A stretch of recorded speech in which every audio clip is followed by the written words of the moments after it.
under these circumstances.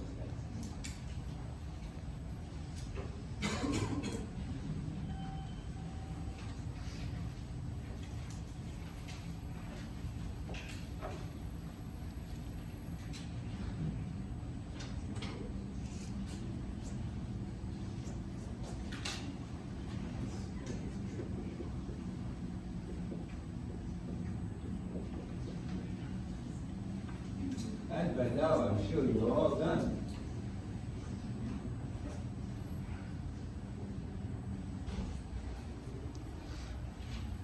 Now, that is, of course, a trick question here, somebody mentioned.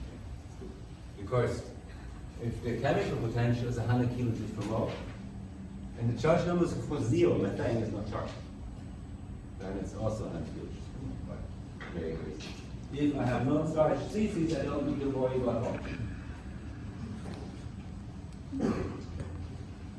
And I have one more.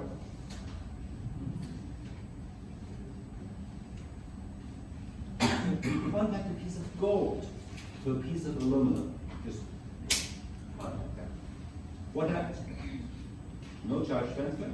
The gold becomes negatively charged because it oxidizes easier than aluminum. The gold becomes negatively charged because it doesn't oxidize as easily as aluminum. The gold becomes positively charged because it oxidizes easier than aluminum. The gold becomes positively charged because it doesn't oxidize as easily as aluminum.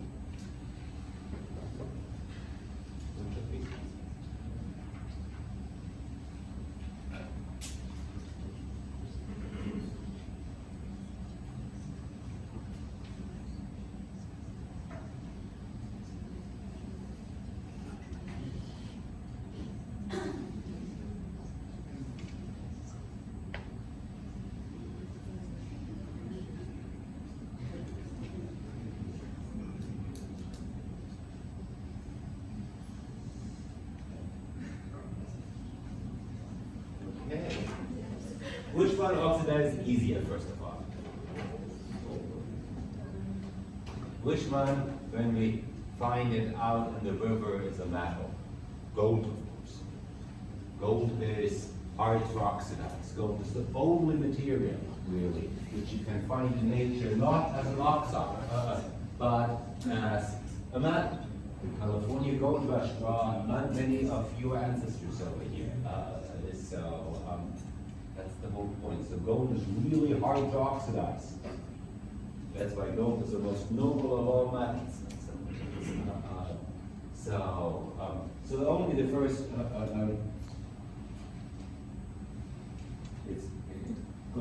it doesn't oxidize as easy as aluminum. So only these two could be right, correct? Now, if it doesn't oxidize easy, it means that oxygen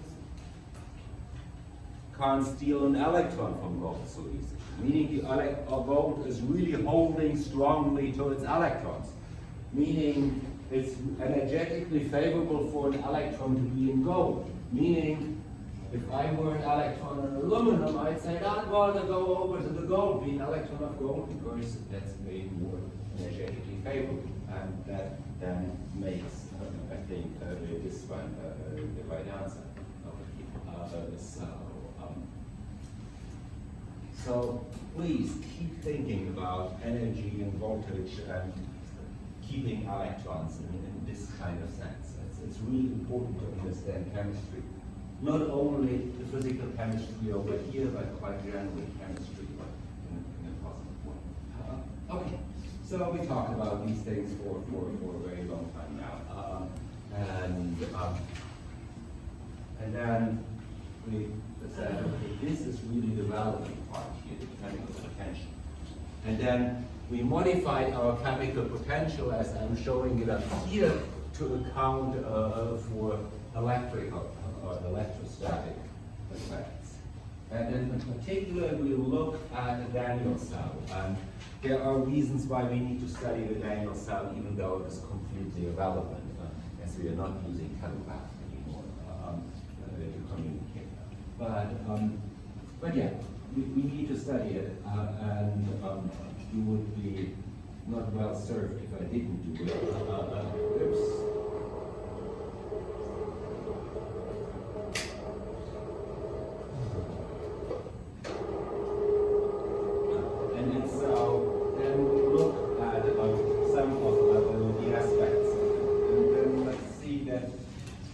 didn't get through. And so let's go back to where we were. And I understand that the lessons in which I'm speaking math are way less fun than the lectures where I'm just speaking about stuff. Maybe take it as a consolation that I have a German accent when I'm speaking about stuff and no accent in math, so maybe it's easier. Okay, we have the voltage at the copper 1' electrons.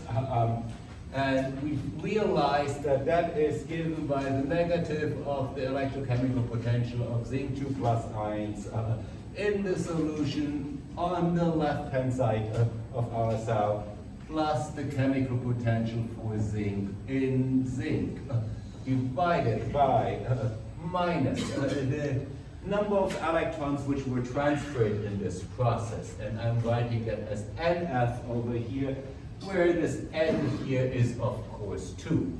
The 2 electrons were moved in that reaction. That's zinc going to zinc 2 plus 2 electrons were transported. And then we had 2 more parts to that. We had the chemical potentials for electrons in the copper 1' electrode divided by F. And then we had the solution on the left-hand side, the potential. So that was a voltage on the left-hand side terminal, on this copper terminal over here attached to the UR. Do you all remember? Oh, I'm correct. That's what I did the last time. Okay. Let's first look at this portion over here. Because that's something which, in a way, you should have realized. This here looks very much like now the chemical potentials associated with a chemical reaction, correct? The chemical reaction being here something of the order that zinc 2 plus is being used. It's a minus sign in front of it, so zinc 2 plus going to zinc, correct? If I'm looking at this chemical reaction, which, except for the electrons, is a balanced chemical reaction, then if I were to ask myself, what's the Gibbs free energy for this reaction? Oh, that's this, isn't it?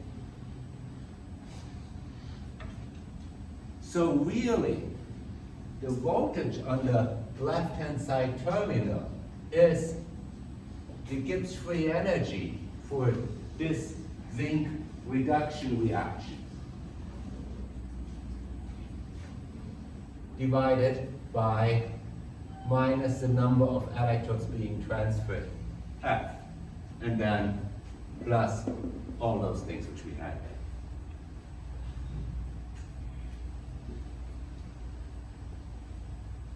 there. Then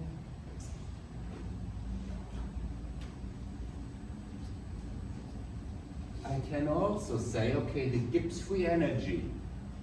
How does the Gibbs free energy relate to something which I can find in a table? I know that for any Gibbs free energy of a reaction, that's the Gibbs free energy of the reaction under standard conditions,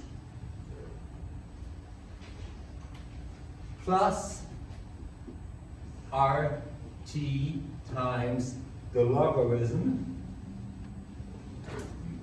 this one here, plus RT times the logarithm of the sum over I, the stoichiometric coefficient I, and Ln, the activity of the species I believe you just briefly saw that at 110. But you probably didn't spend much time on 110. So Gibbs free energy is the Gibbs free energy under standard condition plus the correction factor. R is a gas constant. T is a temperature. Logarithm is a logarithm. The sum over here, over all the reactants and products in there, the stoichiometric coefficient, mu, the logarithm, sorry, here's the logarithm, no logarithm. The logarithm, and A being the activity. The activity is measuring how much the substance is actually available for reaction. A good approximation to activity might be concentration, right? The more concentration in the solution I have, the more that substance will be available for the reaction, and the higher the activity should be, right? But not all concentrations are the same, in a sense like, if I have sodium chloride, I dissolve sodium chloride in a solution in water. I have sodium ions in the water and I have chloride ions in the water. They have almost the same mass,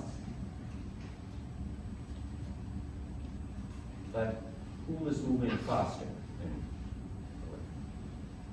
The sodium is moving way faster than the chloride. And the reason for that is that the solvation shell around the chloride is much bigger than the solvation shell around the sodium is. Positive ions have smaller solvation shells in water than negative ions. That's just the way how the oxygen and the hydrogen in the water arranges around those ones. So, positive ions are much more mobile, moving around. So, they are also much more available for a reaction. It's much easier to break open a small solvation shell than a big solvation shell in order to get to that atom, in order to have a reaction going. So the activity of a sodium ion would be bigger than the activity of a chloride ion, even at the same concentration. So somehow we need to take into account for that, how much they actually try to do the reaction, and not only how much they are there. And there are then ways of saying, oh, there is an activity coefficient of the radiated gamma, which relates how from a concentration to an activity. We're going to talk about that in the context of a homework, which I'm going to assign on Wednesday, more about that. But for now, let's just say we're using concentrations, or something closer to concentrations. So let's make an example over here and say that is here really for this reaction delta G of the zinc 2 plus to the zinc reaction, correct? Then that is the delta G under standard conditions for the zinc 2 plus to zinc reaction plus RT times. Now there comes the other thing. You all know your logarithm rules, correct? Logarithm rules are really funny kind of things. Let me remind you about that. If I have mu I times ln AI, then that is the same thing as ln AI to the power of mu I. Just logarithm. And if I have, let me make these ones now, then I'll just take then if I'm adding up logarithms, I also know that logarithm of x plus logarithm of y is the logarithm of x times y. Correct? So I can put these ones over here. Then I would have the logarithm of AI to the power of mu I. And then the sum I can make into a big product over here, with this being a big letter, big written the small letter pi. So that is the product over all i's AI to mu I. And if I do that in particular for this reaction, it's much easier, because if I do that in particular for this reaction, then I have in my reaction the negative stoichiometric coefficient, -1 over here, is Zn. So if I'm taking that to the power of -1, I'm getting the concentration of Zn2 plus in the denominator. That is the concentration of Zn2 plus to the power of -1. And then I will have a stoichiometric coefficient of +1 over here for the concentration of zinc. But zinc is a standard state, zinc lead is a standard state of zinc, and as a consequence, the activity is defined as 1. So it is 1 to the power of 1, which is just 1, which is just this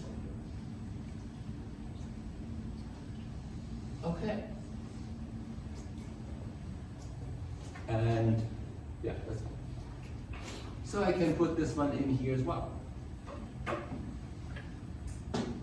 So I have delta G under standard conditions divided by minus NF plus RT over minus NF times the logarithm of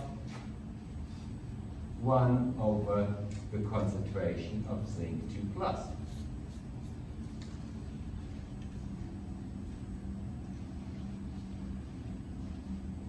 And then I still should not forget about these ones.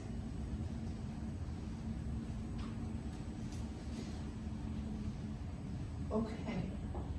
Now, voltages are nothing which I can measure without any relation to anything. So I always need to measure voltage between two things.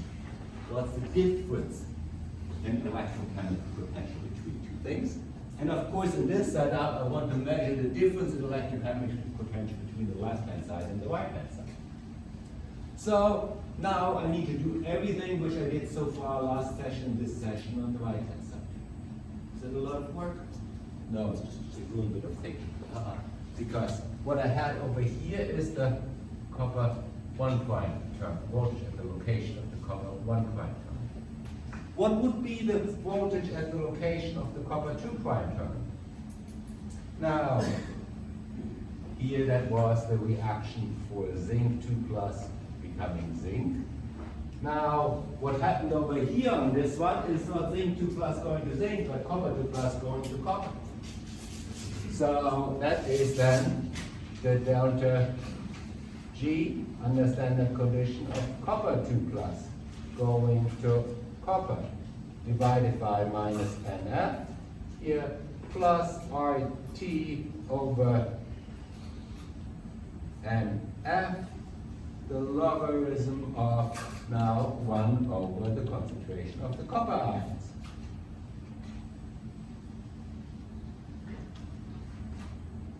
Okay, and then these dot dot dots become relevant. So rather than dot dot dot, that was the chemical potential of electrons in the copper 1' electrode. I have here the chemical divided by F, the chemical potential for electrons in the copper 2' electrode divided by F. That's really the same number, correct? It's just copper. Whether it's a copper terminal on the left or the copper terminal on the right, it's just copper. They're actually the same value. And then up here, I had still the voltage of the solution on the left-hand side, and here I have the voltage of the solution on the right-hand side.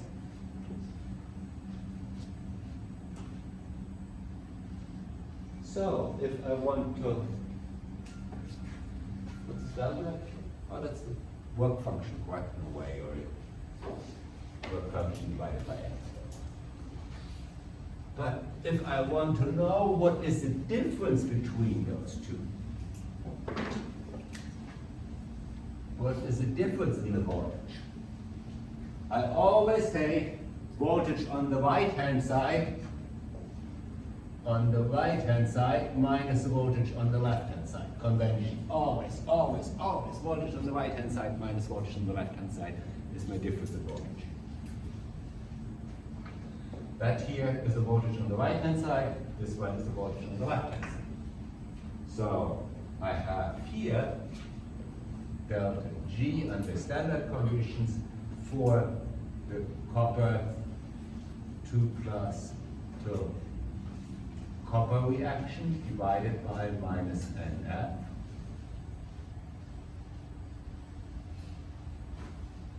And then minus, because I'm using this minus sign up, and then this portion over here, delta G over for zinc 2 plus to zinc over minus NF. And now I have this one over here. Actually, this one I have. Plus RT over minus NF. Minus NF, sorry. RT over minus NF. And then the logarithm of 1 over the concentration of copper 2 plus. And then I need to make minus over here. Now this has an RT over minus NF in here, that is an RT over minus NF, so the fact in front of the logarithm is the same. Meaning I just have a minus ln in here. Minus ln is ln of 1 over its argument, so then, and I need to, if I add logarithms, I need to multiply the arguments, so what I really just need to do is put my zinc 2 plus over here, and this one. Again, logarithm rules. That is taking this minus this one here. And then I have as the next term, this one here minus that one here. These are both the chemical potential of electrons in copper wire. So they're the same, they cancel. And then I have finally the solution on the left hand, on the right hand side minus the V solution on the left hand side. Now will that be a lot of difference? Will those voltages in the solution be different? Now if the voltage in the solution were different, then it would drive ions over, right? If the voltage over here would be more positive in the solution, because zinc might be dissolving, then the zinc positive ions are feeling uncomfortable in this solution, saying we are way more comfortable in this solution, and the voltage is driving the zinc over to the right-hand side. So that will then establish again the same voltage between the solution and the right-hand side. The movement of the zinc ions will equilibrate the potential. So this one here, that difference is also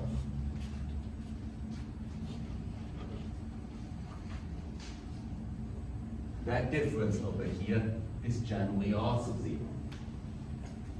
Now when is it not 0? If I have my battery running at full power and lots of zinc ions getting into solution over here, then they need to travel over here. I'm traveling far and then going through my porous membrane which separates those solutions. So if I'm really pushing my battery hard, then there might be a difference in the potential over here and over there, because the zinc ions can't keep up moving from one side to the other. If you try to power your battery a lot, if you draw a lot of current out of your battery, then its voltage will go down, because the movability of the ions in the solution isn't great. But if I'm working in equilibrium, if my load has a really high resistance, if I have very little current going from the left to the right or vice versa, then this one here will be 0 over here. And really, my formula for the voltage is already done here.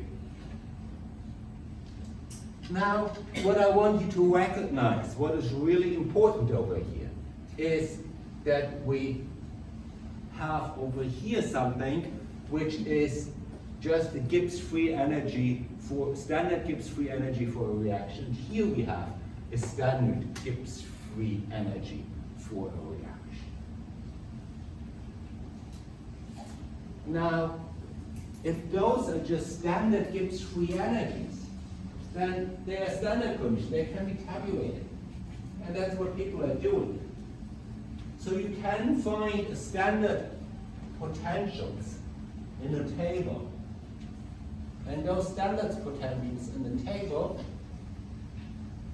are really just measures of the Gibbs free energy in that reaction, for that reaction, divided by minus, divided by how many electrons were transferred, and divided by the Faraday constant, about 100,000. And they are always written just the same way as I wrote them over here. They are always written as reduction potentials. So it is always something plus the electrons gives the neutral part. Now, in order to measure those standard potentials, you need to have an electrode on the other hand side. And it's the standard hydrogen electrode, which is used for that, and we're going to talk about what that is on Wednesday. But it doesn't really matter what you were measuring them against, because if you were to measure this one against any particular other reaction, then that would be this one minus some other reaction, and this one minus some other reaction, and would cancel out anyway. As long as you measure them all with regards to the same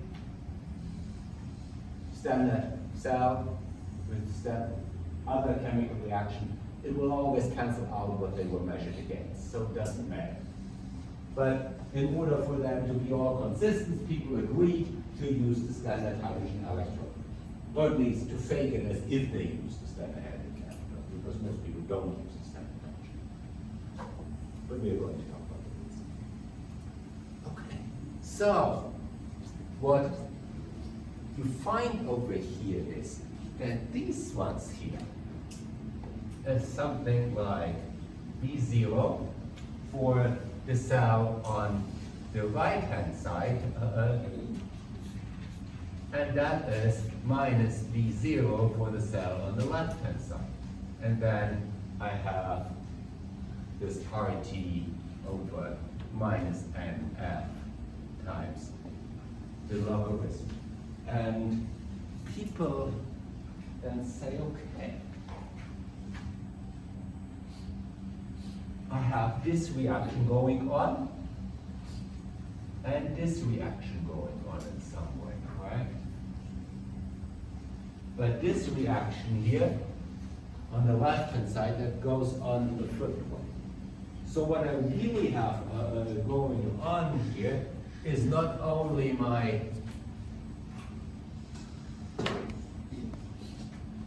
reaction for zinc here, it's also the reaction for copper 2 plus going to copper going on here. And this one here was actually flipped, because it was a minus sign, it was the one on the left-hand side, the one which takes the minus sign. So if I have this flipped, then I have copper 2, and I add them up, copper 2 plus zinc, that flipped gives me copper plus zinc 2 plus, that flipped, right? So this one here, this difference between those delta G's is really also the delta G here for this overall reaction I have in my cell. And when I'm looking at this one over here, that is stoichiometric coefficient, -1 stoichiometric coefficient, -1 stoichiometric coefficient, +1 stoichiometric coefficient, +1. Then what I'm doing over here, I'm taking the product of, for this kind of reaction, the activity of I for this overall reaction to the power of mu I, or I can call this one here Q, which is the reaction quotient. Quotient because some of them are +1 and the stoichiometric coefficient, some of them are negative, so it becomes really a quotient. The negative ones go into the denominator by the rules for the powers. And this one here is for the overall reaction. One complication. If I'm looking at the overall reaction, I need to have the overall reaction balanced. Now, right now, balancing makes no problem because I have 2 electrons I'm getting into the copper and 2 electrons I'm getting out of the zinc. It's balanced. But if I had one reaction over here which was not balanced, then it wouldn't work anymore. If I had only oxidation, say 1 ion or so, 1 atom, then I might have 2 of some species in here. And 2 of some species over here would give me then a stoichiometric coefficient of 2 or so. So I would still have the N for the overall, how many electrons are transferred, but I might have 2 species in here of that. If I were to have something chloride reduced to chlorine in this, I would have to use 2 chloride ions there to get my 2 electrons. And then I would have as a stoichiometric coefficient here -2. So it would be -2. Keep that in mind. Nothing changes on the left-hand side. These ones stay the same no matter what the stoichiometry is. But on the right-hand side it does change. Okay. And now this one here, this equation here, that is called the Nernst equation. And it is super fundamental in electrochemistry. And it is super nice in some way, because it relates voltages to Gibbs free energies, correct? You don't need to measure Gibbs free energies calorimetrically. You can just apply a multimeter. It is super convenient that way. So much of the values which we find in thermodynamic tables for delta H or delta G or so for reactions will measure using the Nernst equation electrochemical. Just seeing that you find an electrochemical cell which does a reaction for you, like this reaction over here, the reduction of copper ions by zinc. And if you find a cell for that, then you can measure the Gibbs free energy for that reaction by means of just measuring the voltage. Way easier and way more precise than your calorimetry. So electrochemistry has become very much the foundation of much of thermodynamics for all the values which you use in thermodynamics, because it's better measurable as well. And on Wednesday, we are going to see how out of those measurements over here you can also get an enthalpy and an entropy and so on change for a reaction, because you can. So you just need to measure things at different temperatures and you get that. So about how to practically measure thermodynamic properties we're going to talk on Wednesday. I'd like to make one more danger sign over here. And that is, in chemistry, we are very much used to that conservation of work or conservation of energy or something. That we think that if I add 2 reactions, then the sum of them should be kind of working out that way. So I had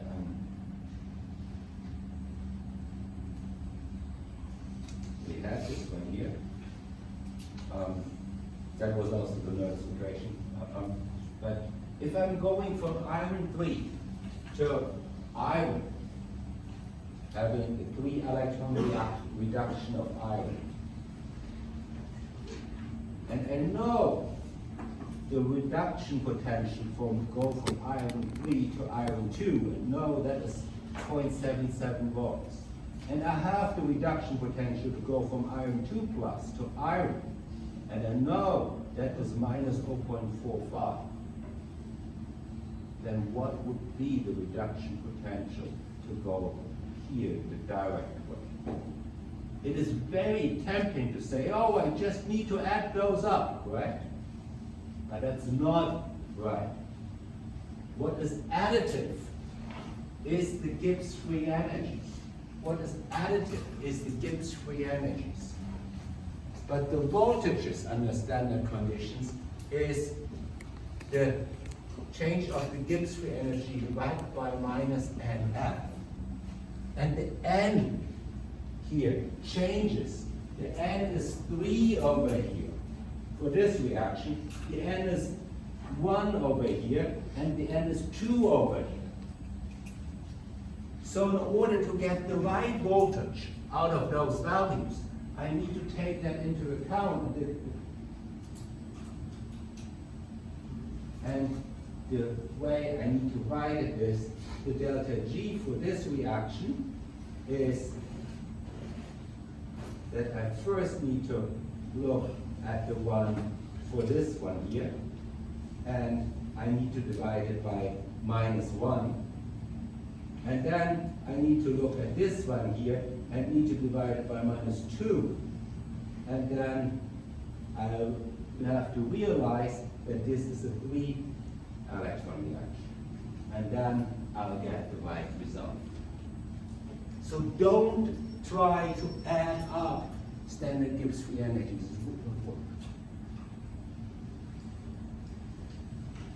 Or don't try to add up that voltage. You need to add up the Gibbs free energies. A couple of other things in terms of housekeeping. If we look at electrochemical salts, there's a way of writing it. And IUPAC has standardized much of stuff in chemistry, and also has standardized how you write electrochemical cells. And if I'm looking at the Daniel cell over here, then I have to write the left side on the left side, the right side on the right side. So the left side here was the zinc cell. So I have a copper 1' terminal, which is attached to zinc, which is going into the zinc sulfate solution. Copper 1' terminal, vertical line, zinc electrode, vertical line, zinc sulfate solution. On the right hand side, I write copper 2' terminal attached to copper electrode attached to the copper sulfate solution. And then here in between, I write a symbol which denotes how they are separated. In this case, it's a porous membrane which is between them. If there's a porous membrane, you write your vertical line with a few openings in between here. So on a computer, I just put one, but in reality, you probably put a few more other openings, but I didn't find that sign. Then it could be other ways how you connect the left to the right hand side. Depending on how you connect it, you write the symbol for that. Later on, we're going to, for your homework actually, you're going to look at what is a salt bridge. And if you have a salt bridge, then you write two parallel lines, just like a tube, what a salt bridge is. So depending on how you connect them, you have the symbol for that connection here. And then on the left-hand side is where the oxidation takes place, and on the right-hand side is where the reduction takes place. The left-hand side is the anode, the right-hand side is the cathode, and if you look at the voltage, you always may right minus left. Now, how do you know which you put on the left and the right? You have those tables here. You look at those tables here, and if you find in this table that the standard potential is a positive number, then it probably will go on the right, and if the standard potential is a negative number, then it will probably go on the left. How do you figure out you made something wrong? Easy. If you made something wrong, the only thing will happen is that the potential, what you calculated here becomes a negative number. If you find what you calculated here becomes a negative number, it means you did it the wrong way. If you want to do it right, what you have on the right needs to be on the left, and vice versa.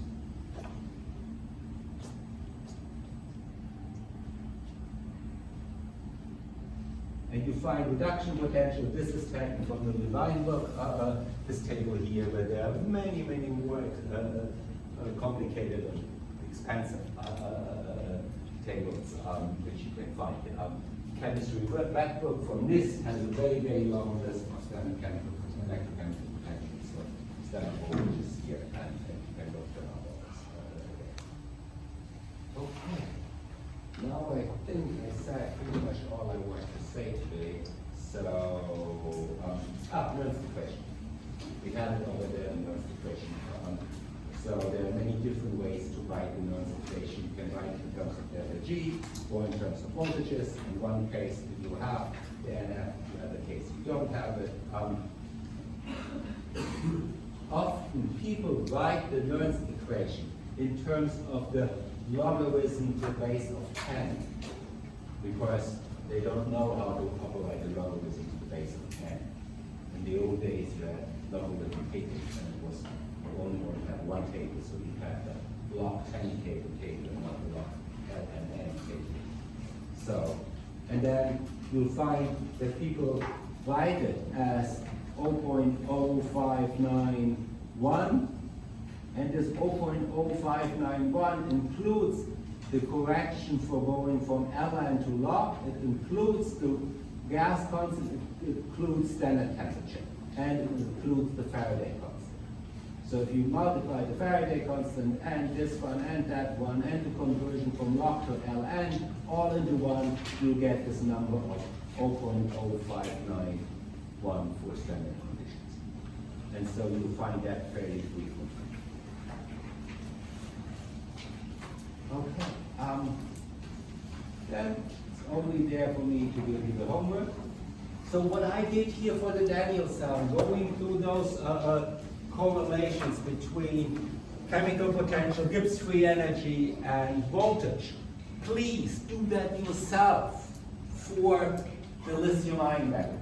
Do that yourself. You have the lithium-ion battery already on the previous slide. For this one over here, just go by this chart over here and do the same kind of math, which I did on the board at home for that. It's not complicated. There's no question what really the result will be for that. But I want you to go over this math, which I did here one more time in order to figure out what are the real problems. You assume you have copper terminals just because copper wires common thing on both sides. That is one homework. Now, then I ask you, and the second one, is the Daniel cell reversible? Does it go forward the same as backward? If I have this cell over here, the Daniel cell, will it react forward and backward the same way as a galvanic cell and as an electrolytic cell? The answer is no. And why? And say something about it.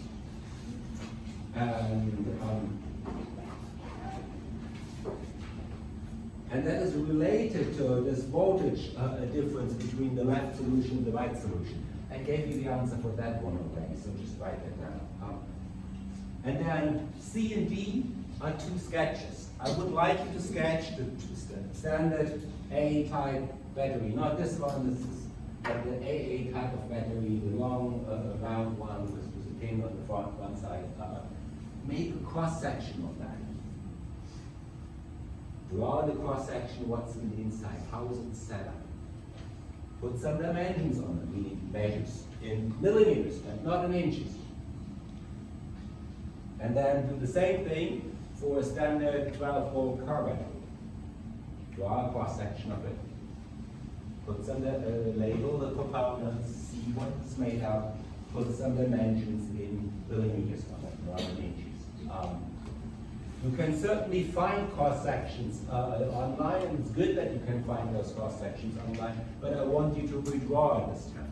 If you just take some semi-transparent paper and put it on top and you draw it, that's fine. Or you just draw it by looking at it, it's fine. Or if you use your graphic software, as students you get a free AutoCAD, for instance, when you download it, all is fine in that regard. But be able to draw it and draw it to scale with the dimensions, because it's important to understand how these things are built up. And more about how batteries are built up and electrodes we are going to talk about right now. Okay, thanks so much.